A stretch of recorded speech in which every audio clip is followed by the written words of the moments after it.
Jettiets kon je als lange baanrieder die het net bij de top jedde altijd nog meedoen aan de marathon. Joetedij is dat patroon ontverorien. Wij hebben al 3 jaar daar eigenlijk een begin maken met het NK 5 kilometer. De jongens daarna de marathon in Den Haag en toen de volgende dag het NK 10 kilometer op Tialf. En toen pakten we beide titels en we waren 1, 2, 3 op het 10 kilometer. En ja, toen dat is eigenlijk binnen eigen van de marathonrieders wel opgegaan. Ik zei van ja, Bliksem, ja, dat kennen we eigenlijk best wel. Hè, die 12 rondjes, het zijn maar 12 rondjes. Je hebt een redelijk druk programma, hè? Ja, zeker. Eerst de jonge marathon rijden en vorige week weer in Erfurt. Ben we nog apart bij omgegaan voor de marathon. Dus we hadden weer wel 4 weken eindje, maar ik denk dat ik nog wel aardig hersteld ben. De baanploeg zit in een zwier trainingsproject. Het is pittig, maar desondanks wint Jorrit Bergsma de marathon van Deventer. Het is nog wel de tijd om te trainen en om een goede basis te lezen voor de winter. En, ja, het is, op het moment is het alweer wat regen, maar ja, 2 weken het NK en dan hoop je weer daar te pieken. Het NK aanstaan op het Jereveen, daarvoor is Jorrit Bergsma al pleetst. Dat geldt net voor Arjan Stroetinga. Voor mij mag ik bij de eerste 12 rijden, dus zorg het door. Dat klinkt als haalbaar. Ja, en als ik gewoon normaal rijd wat ik ken, dan mag het wel haalbaar zijn. Ja. De baanploeg onder leiding van Jillet Annema had voor een omslag zorgen in het tanken over het rijden. De marathon was altijd een ambitie, maar een keer neer bezoen als rijders die het eigenlijk de lange baan net aankomen en dan als tweederangs rijders de marathon rijden gingen. En dat is absoluut niet meer het geval. Helemaal de laatste jaren, maar Bob de Vriesen. Die won het hier voor de 5 kilometer en ik in het verleden aangenend. Die hadden wel titels hellen. Dus ja, helemaal de laatste jaren.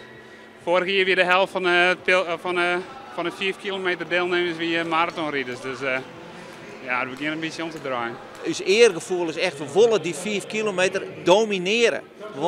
We willen hem domineren. Zeg maar. Dus, ja, en we zien dat dat slaagt. Maar we zijn daar ben we verantwoordelijk. Arjan Stroetinga eindigt in 6:42:90. Overal de 5e tijd en dus voldoende verplaatsing. Arjan Stroetinga heeft eigenlijk voor het eerst weer mooie vlakke rit, echt een mooi technisch ontspannen rijden. Dus ja, we zijn eigenlijk heel tevreden. Ik ben plaats voor Henk Oustan en ik rijd nog een seconde sneller dan vorige week in Erfurt. En ja, daar ben ik wel zeer tevreden mee. Dit bewijst dat het dus een prima combinatie bij kan, hè? Marathons en 5 kilometers. Ja, we kunnen goed, juist goed verzwaardigen. De masseur en Joert even wat fiets. Dus ja, dan marathon is ik maar dik een uur, hè? Dus dat valt het woord mij. Bob de Jong combineert het lange baanrijden met de marathons. En hij hier de primeur. Want op Sneuntenjong wint hij in de eerste divisie zijn eerste marathon. Hij wint in Deventer ook de 5 kilometer in 6:36:64. Een baanrecord voor Deventer. En dan Jorrit Bergsma. Na die prachtige overwinning op de marathon van Deventer, solo oer de streek, riet hij ook een prima 5 kilometer. Hij is al wis van plaatsing voor het NK afstand op het Jereveen. En wordt hier heel carriers tweede achter Bob de Jong in 6:38:74. In totaal komt de baanformatie mij maar liefst zo'n man aan de start op het NK afstand. Oude week gaat het steeds beter eigenlijk. En krijg ze juist, dan kon ik aardig mijn ontspanning pakken. En ja, vergeleken met vorige week weer gewoon een heel stap beter. En ja, het laat zien dat ik op een goede weg ben.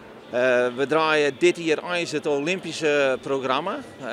En volgend jaar dan halen we de foutjes eruit. Totdat er nou dingen die en dan weet ik van dat moet even wat oors, dat moet even saars is. Maar en, nou, daar ben je eigenlijk volledig bezig met een test voor de Olympische planning.